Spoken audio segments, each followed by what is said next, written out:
మంచి మిత్రులు శ్రీనివాస్ యాదవ్ గారు. సో ఆయన ఆహ్వానం మేరకు ఇక్కడికి రావడం, ఇలా మిమ్మల్ని అందరినీ కలవడం, పిల్లల్ని ఆశీర్వదించడం చాలా ఆనందంగా ఉంది. సో నేను పొద్దున్నుంచి అందరికీ ఇన్విటేషన్లు ఇచ్చుకుంటూ ఫైనల్గా ఇక్కడికి రావడం జరిగింది. ఒక అద్భుతమైన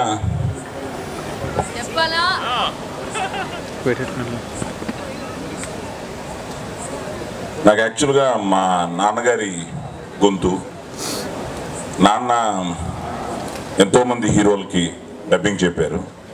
అందులో ముఖ్యంగా డాక్టర్ రాజ్ కుమార్ గారికి బబ్రువాహన అనే సినిమాలో ఆయన తెలుగులో చెప్తుండగా ఆ డబ్బింగ్కి నేను వెళ్ళడం, ఆ డబ్బింగ్ నేను చూడడం, నేను 1000 సినిమాలకు పైగా డబ్బింగ్ చెప్పడం జరిగింది.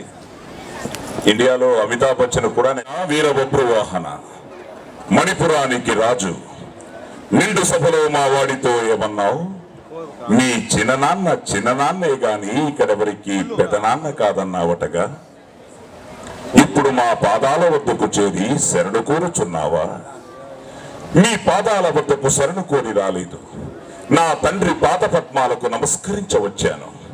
ఎవడు నీ తండ్రి? మహాశివుని నుండి పాశుపతాస్త్రం పొందిన వీరుడు, పాండవ మత్స్యముడు.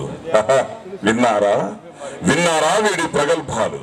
పాండవ మత్స్యముడు వీడి తండ్రట, అది మేము నమ్మవలనట. మహానుభావ, గట్టికి తెచ్చుకోండి. తీర్థయాత్రకై మీరు మణిపురం రావడం, నా తల్లి చిత్రాంగతను చూడడం, గాంధర్వ రీతిని వివాహమాడడం, ఇవేమీ జ్ఞప్తికి లేవా? యువతని తల్లి, అది రంభ, ఊర్వశ, తిలోత్తమ. శాంతం పాపం. పరమ పవిత్రురాలైన నా తల్లిని రంభ ఊరసులతో పోలుస్తున్నారా? అయిన నీ తల్లి జారిణి అయి ఉంటుంది. ఆ జారిణి పుత్రుడు పొంగే జల ప్రవాహాన్ని భరించవచ్చు, పర్వత పంక్తులను కేవలం పిడికిట బిగించవచ్చు, కాలనాగుని సైతం పాదాల కింద మర్దించవచ్చు. కానీ ఈ మాతృనిందను మాత్రం భరించలేను. అర్జునా, పడుకున్న మృత్యుదేవతను నువ్వే మేల్కొల్పావు. మాతృదేవత పవిత్రతను పరిహసించి నీ చిత్తిని నీవే సిద్ధపరుచుకున్నావు. నీ రక్షణ కోసం త్రినేత్రుడు 3వ కన్నే తెరవని, త్రివిక్రముడు సుదర్శన చక్రం వదలని, నీ ప్రలాపాలకు సరైన శాస్తి చేసి నీ దేహాన్ని ఖండలుగా చీల్చి చెండాడకుంటే నేను చిత్రాంగద బిడ్డ బబ్రువాహున్నే కాను. సో ఈ డైలాగ్తో నా డబ్బింగ్ ప్రస్థానం మొదలైంది. సో ఇంతవరకు డబ్బింగ్ ఆర్టిస్ట్గా, నటుడిగా మీ అందరి ఆదరాభిమానాలతో, ఆశీర్వాదంతో ఇంతవరకు వచ్చాను. సో నాన్నగారు, నేను ఇప్పుడు ఆది. సో మీరందరూ హ్యాపీగా. మా రాజశేఖర్ వచ్చాట, జీవిత గారు. నేను ఒకసారి రాజశేఖర్ ఇంటికి ఫోన్ చేశాను, వాళ్ళ అమ్మాయి ఫోన్ తీసింది. ఎవరు అంది, మీ నాన్న గొంతును మాట్లాడుతున్నామ్మా అని చెప్పాను.